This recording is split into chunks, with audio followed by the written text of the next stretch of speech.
Bonjour à tous les gens normaux, bienvenue sur la chaîne M3VQR et sur cette série, mon avis sur. Aujourd'hui, mon avis sur le CrossFit et les blessures en CrossFit. Donc, le CrossFit a souvent été dans le collimateur de beaucoup de gens pour dire que ça génère beaucoup de blessures. Qui sont les gens qui ont dit ça? Souvent, ce sont des gens qui pratiquent le powerlifting, l'haltérophilie, pas trop l'haltérophilie, euh, le bodybuilding, etc. Ce sont des guerres de clochers. Oui, le CrossFit, lorsqu'il est apparu, pouvait générer des blessures, puisque le CrossFit original, tel qu'il a été créé par Greg Glassman, euh, avait des lacunes, bien évidemment, dans sa façon d'être enseigné et pratiqué.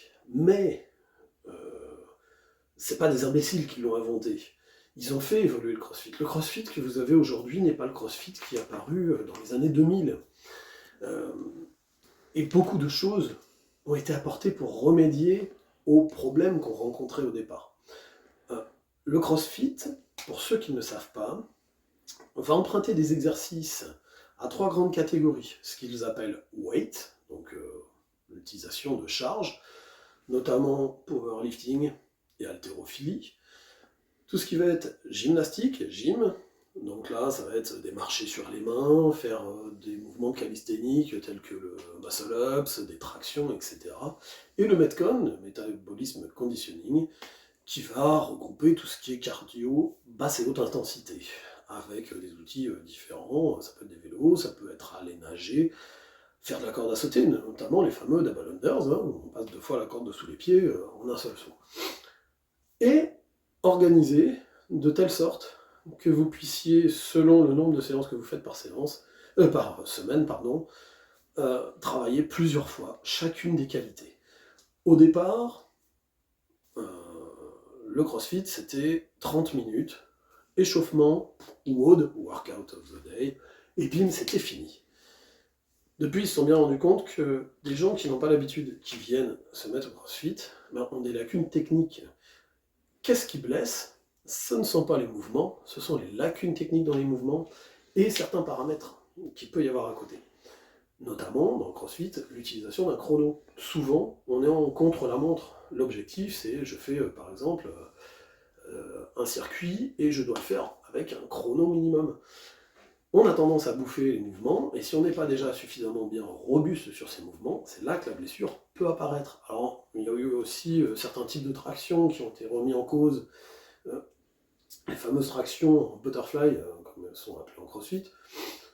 Je vous dirais, c'est comme tout dépend de la dose que vous faites, tout dépend de l'apprentissage que vous avez derrière. Vous n'avez jamais fait de traction de ce type-là, vous arrivez, vous en tentez une centaine, bon, prenez rendez-vous à l'hôpital tout de suite, vous allez vous blesser, mais si vous venez à la musculation classique, vous vous mettez directement à faire du développé couché avec votre maximum, et vous en faites toute la journée à fond, vous allez recommencer ça tous les jours pendant 2 mois, ça va être le même problème. Donc, c'est un faux problème. Et aujourd'hui, dans les box de CrossFit, de ce que j'en vois, il y a un gros travail de pédagogie et un gros travail d'apprentissage technique qui va limiter ça. D'accord? Aujourd'hui, on a aussi un travail de cycle qu'il n'y avait pas initialement et qui vous permet d'avoir un apprentissage et une progression physique et des capacités physiques autour de ces techniques. Donc mon avis sur le CrossFit, qui est un avis toujours très subjectif, c'est que je trouve que c'est une discipline excellente pour amener des gens sédentaires vers le sport, parce que il y a une dimension extrêmement ludique à côté, notamment le fait d'être en groupe et d'avoir ce petit côté concours. Mais c'est aussi une très bonne discipline pour un athlète, parce que ça permet de travailler un petit peu tout, d'accord? Après, quand vous travaillez tout, vous êtes bon partout, vous n'êtes exceptionnel nulle part. Et à un moment, selon si vous voulez un transfert sur un sport ou quoi que ce soit, il faut une spécialisation, bien sûr. Mais je trouve que pour revenir au sport et pour même développer des très bonnes capacités partout, sans être exceptionnel nulle part, c'est peut-être le meilleur outil que nous ayons aujourd'hui.